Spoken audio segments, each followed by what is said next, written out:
एक कोशिका को इंग्लिश में बोला जाता है सेल, हालांकि कोशिका का टेक्निकल नाम होता है साइटो।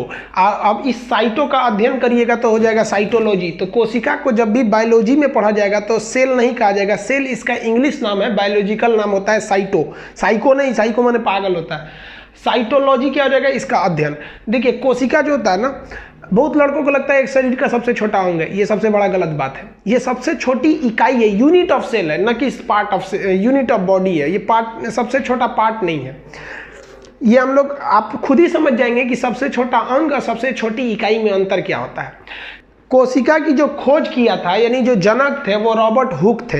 इन्होंने मरी हुई कोशिका को खोजा था और वो छोटी सी जूम करके उसको माइक्रोस्कोप से देखने के बाद पता चला था। सबसे पहले जो जीवित कोशिका का खोज किया गया था वो एंटोनी वॉन लीवेनहॉक द्वारा। तो कहेगा कोशिका विज्ञान के जनक कौन है, तो रॉबर्ट हुक है। याद रखिएगा, खोजे वही थे, भाई मरा खोजे या जिंदा खोजे वो अलग मैटर होता है। अब स्लाइडेन एवं श्वास नाम के 2 वैज्ञानिक हैं। इन्होंने कहा कि पूरा शरीर कोशिकाओं से मिलकर बना है, पूरे शरीर में जहां जहां है वो कोशिकाएं हैं। तो कोशिका का सिद्धांत यानी शरीर कोशिका से मिलकर बना है, किसने बोला था, स्लाइडेन एवं स्वान ने बोला था। अब एक होती है सबसे छोटी कोशिका और सबसे बड़ी कोशिका। इसमें 2 तरह का क्वेश्चन, मानव में सबसे बड़ी और सबसे छोटी, और ओवरऑल पूरी दुनिया में सबसे बड़ी सबसे छोटी। तो पूरी दुनिया में सबसे छोटी कोशिका माइकोप्लाज्मा की होती है, ये यूनिसेल्युलर होता है। तो ये दुनिया में सबसे छोटी कोशिका माइकोप्लाज्मा की होती है। सबसे बड़ी जो कोशिका होती है वो शुतुरमुर्ग के अंडे की होती है। अब मानव में देखेंगे तो मानव में जो सबसे छोटी कोशिका होती है वो मेल के स्पर्म यानी शुक्राणु की होती है। मेल का जो स्पर्म होता है उसके शुक्राणु की कोशिका मानव में सबसे छोटी होती है।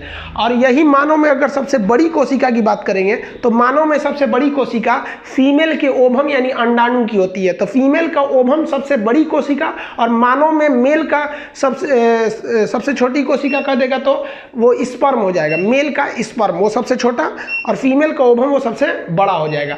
अब एक होता है कि सबसे लंबी कोशिका, लेंथ में लंबाई किस चीज का होता है। अब बड़ा और लंबा में कई लोग अंतर नहीं समझते हैं। देखिए लाल किला बहुत बड़ा है और कुतुब मीनार बहुत लंबा है, तो बड़ा और लंबा में अंतर होता है। तो सबसे लंबी कोशिका जो होती है वो न्यूरॉन यानी ब्रेन की कोशिका होती है। न्यूरॉन यानी ब्रेन की कोशिका। अब एक ऐसी कोशिका होती है, ब्रेन की जो कोशिका होती है इसमें कोशिका विभाजन नहीं होता है। कोशिका विभाजन मतलब क्या होता है कि एक कोशिका टूटकर 2 नई कोशिकाओं का निर्माण कर लेती है। जैसे मान लीजिए यहाँ कहीं एक कोशिका मर गई तो वहाँ खाली जगह हो जाएगा, तो बगल की कोशिका विभाजन कर जाएगी और 1 से 2 में बनेगी। तो देखिए 1 से 2 बन गई तो एक जो विभाजन हुआ है वो अपना जगह एक रख लेगा और जो मर गया एक उसका जगह पे चला जाएगा।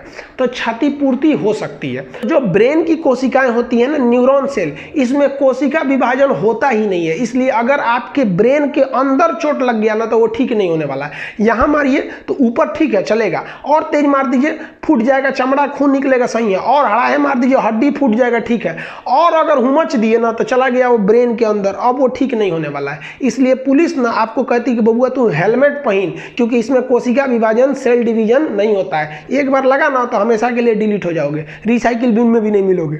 समझ में गया।